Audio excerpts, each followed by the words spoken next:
Hey guys, welcome back to another video. Welcome back to another rant video. This one is just going to be a random video I want to make, and that is why I love the Toys to Life genre. As I don't think I've ever publicly stated why I love this genre, as a lot of people don't like it. It's frowned upon because it was physical DLC, so I thought, why not give my explanation for it, since you know, like, you might be curious, and this might be the first time I'm doing some sort of story time. So basically, a few years ago, I came across a channel, let's back up further. I used to be a big Minecraft kid back in the Minecraft days, and one of the YouTubers I watched was Stampy Longhead.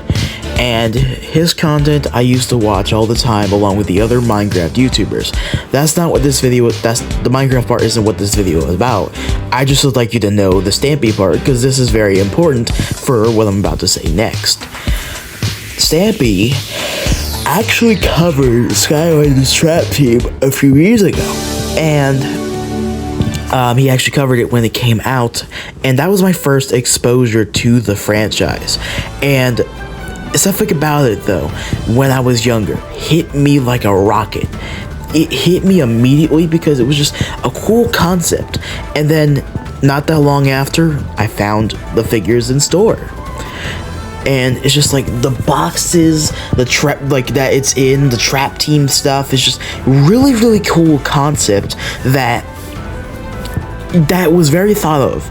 I love the idea of going out, buying the game, buying the portal so you can bring the figure to life, and buying the toy so you can bring it to life so you can play it in game, because you know, like, the story is that something happened to them to where they're sent to us the portal master, where we have to use the portal to bring them back, so they can fight for us and help us with the fight against the Doom Raiders / Chaos.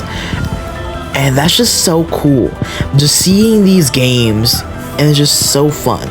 There's a reason why we want these games back, why the community wants it back, and that is they were genuinely so fun to play. If you never played the Skylanders game, you probably would have never understood it. I'll be totally honest with you.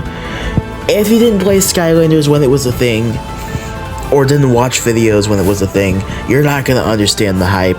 You're not gonna understand why it was such a goated era of gaming. That's why it's not very well respected. Some people didn't really find the time to play it. Sorry, it's middle of the night again. I like doing these rants at night where I don't have to worry about getting interrupted mid recording. But as I was saying, it's just, I love this era. I loved it. It's so cool.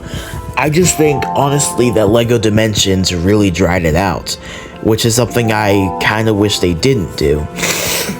As much as I love LEGO, I'm kind of mad at them about the fact they did that. Apparently, Disney Infinity also had a hand in making Skylanders kind of die on a hill. That's kind of sad. I'll be cutting my voice out, because I will be yawning quite a bit during the video, and I don't want to keep that completely uncut. So if you see, like, randomly my voice jumping, it's because I was yawning a lot. As of this voiceover, it is actually 3 a.m. in the morning, doing this voiceover for you guys. So I'm just trying to get my thoughts across. But as I was saying, I just think that Toys to Life was a very great era in gaming. It's a lot of fun to play. And the thing is, you didn't have to just play it alone. You got to play it with friends. And it's just the backwards compatibility. Or, well, I think that's what it's called, backwards compatibility. Because you could play the games from you could play the figures from the previous game in the following game, and it was always this case. However, in Imagineers and Superchargers, they had it to where basically it was kind of useless because they made it to where they want you to purchase the respective thing for their game, because if you don't, those those older figures will die after a few seconds. Which I understand why. I get why they're doing it though, to incentivize you to, you know, get the figures, because in reality you can just like purchase the game, get the portal, having the starter pack optional, and just play with your old figures, because nothing is stopping you from just using the figures that you've had for years and so. I just think that a lot of people would actually want Skylanders to come back.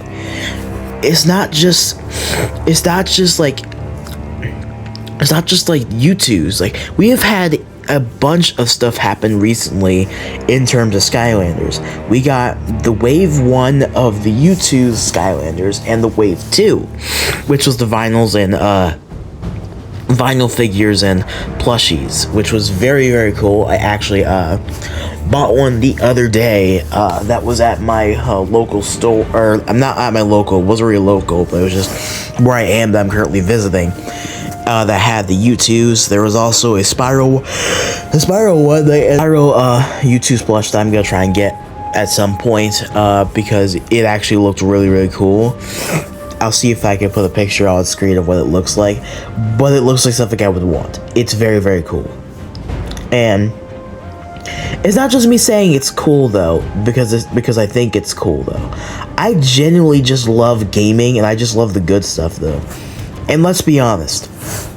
Let's be honest for a moment. Toys to Life was a better game to play than Roblox, because the kids didn't have to worry about finding all these bad actors on the game, and it was a lot safer for kids to play. It actually got their minds rolling. It actually got puzzles and stuff. It was a very cool concept, and it was safer for our kids. Not our kids, but you know what I mean. I was saying that in general perspective, because the whole reason why we're in this situation is because of because people just because the companies got greedy. And I just think that it was a lot safer to play, and it was also good with humor, and it was actually funny. Like, as you can see on screen with the gameplay, this guy right here literally grows giant because he drinks soda. And that's actually a very cool concept and funny. Even though if you're an adult, you're not gonna like that humor, because you know, a guy growing giant because of soda is kind of the most childish thing in the universe. And as someone with ADHD, which I plan on doing a story time and eventually about that, I don't mind it at all. I don't mind all of these things. And I just think that it also helps with autism and ADHD kids with this game, because it lets them have an imagination with Imaginators. It lets them play with different characters. It just fills in the blanks for all ADHD and autism kids. It's really good for those kids, and I think it was just something that was so different that it's so cool. It's well respected by community, but I can understand why an outsider might not like it though. But there's my story about why I like Skylanders. And I hope that you enjoyed the video. If you did, definitely leave a like and subscribe for more videos like this. Let me know. What do you guys do? You guys like Toys to Life, or do you despise Toys to Life as a genre as a whole? Like, do you hate it? And if you do hate it, tell me why. I'd love to hear from you, because I love hearing your feedback. I love hearing just people's opinions though, because there's no such thing as a bad opinion, and everyone's opinions are valid, even though some of them are just completely stupid. But yeah, thanks for watching. I'll see you all at the next one. Have an amazing rest of your day or night. See you all in the next one. Bye bye.